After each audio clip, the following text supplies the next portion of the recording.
Jésus prendra position pour toi. C'est la vérité. Il va briser les chaînes de malédiction. Il va briser tous sortes de liens. Alléluia. Jésus est vivant. Oh mon Dieu, frère. Aimez-le et servez-le. Vous verrez sa gloire. Le pasteur parlait des témoignages. Je vais donner juste un petit témoignage, pasteur. Vous savez, j'habite le pays, mais on m'a donné la résidence en France. J'habite pas en France, j'habite au pays. C'est le miracle de ton Dieu, pasteur. Parce que Dieu m'avait dit que tu iras là-bas pour prêcher. Tu vas faire le travail missionnaire. Mais je n'avais pas de papiers. Comment? Je n'avais que des visas. Mais les visas, alors on a commencé à bloquer. Dieu me dit, va là-bas. Fais les démarches sur les papiers. On m'a donné la résidence en France. Ça est top. Vous savez, les Français sont caducs. Donc le monde est étonné. Mais si Dieu le veut, il le fait pour sa gloire. Pendant que je vis au pays, ma résidence est dans la poche ici. Dans la poche. Je peux voyager là-bas comme je veux, même travailler si je veux. Mais je travaille déjà pour Dieu, frère. Amen. Alléluia. Le Jésus que nous servons, il est Dieu, frère. Il est vivant et il ne change pas. Donc voilà, pour terminer, je m'arrêterai là parce que sinon je vais tout regarder. Les 3 étapes de la perfection. Car dans Éphésiens, oui pour mon frère, je termine l'écriture pour finir. Éphésiens 4, pasteur. Verset 11. Éphésiens 4, je vais terminer par là. Je vous ai tout regardé, j'espère. Hein? Ça a été bien? C'est bon ça. Éphésiens 4, 11. Alors nous lisons la Bible dans le livre d'Éphésiens 4, verset 11. Suivez, frère, s'il vous plaît. La Bible nous dit ceci.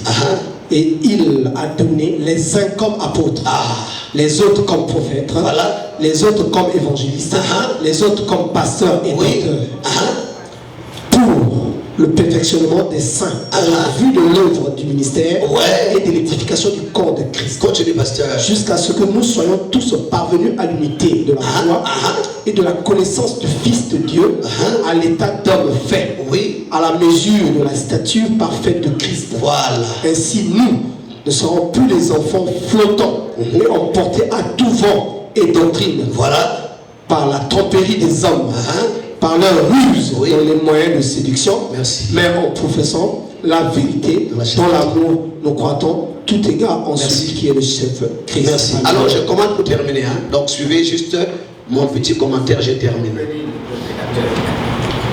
Comment, pasteur? Merci, gentil. Je termine ma pensée ici. Suivez. L'Écriture dit dans Éphésiens 4, il dit, étant monté en haut, il a fait les dons aux hommes. Qui est monté en haut? C'est Jésus. Étant monté en haut, il a fait les dons aux. Et l'Écriture dit, celui qui est descendu dans les régions inférieures, c'est le même qui est monté en haut.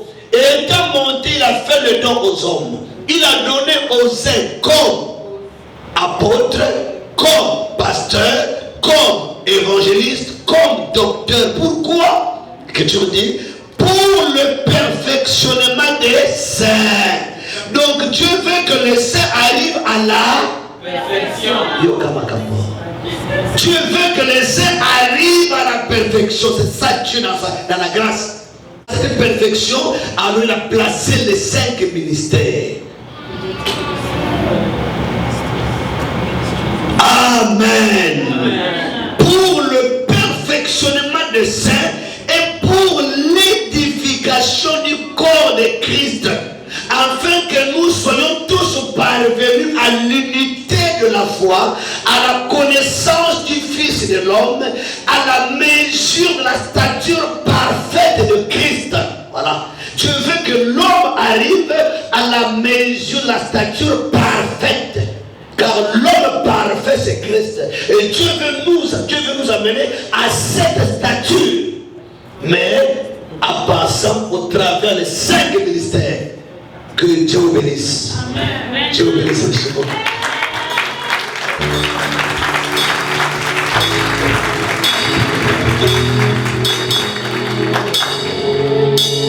Alléluia. Alléluia. Acclamez Dieu pour son serviteur.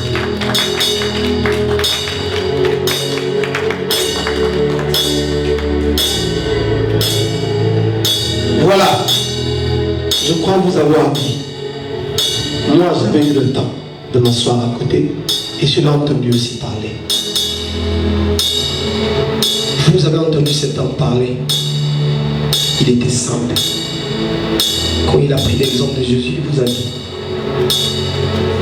Jésus est venu sur cette terre en tant qu'homme, en tant que Dieu. Lui, c'est un homme. Il vous a parlé de la part de Dieu. Je crois que pour que la parole pénètre en toi, il faudrait que tu puisses avoir un cœur ouvert. Si tu as été béni par cette parole, acclame Dieu. Acclame Dieu. C'est une bénédiction pour nous. On aurait même voulu qu'il reste longtemps. Mais vous savez, les pèlerins, ce sont ceux-là qui partent partout pour annoncer la bonne nouvelle. Les pèlerins ne restent jamais sur place. Alléluia. Voilà la raison pour laquelle quand ils viennent, ils déposent toujours quelque chose de positif. Je prends la prophétie et je la garde. Je sais qu'il reviendra. Mais cet endroit, pasteur, ça ne sera plus la même.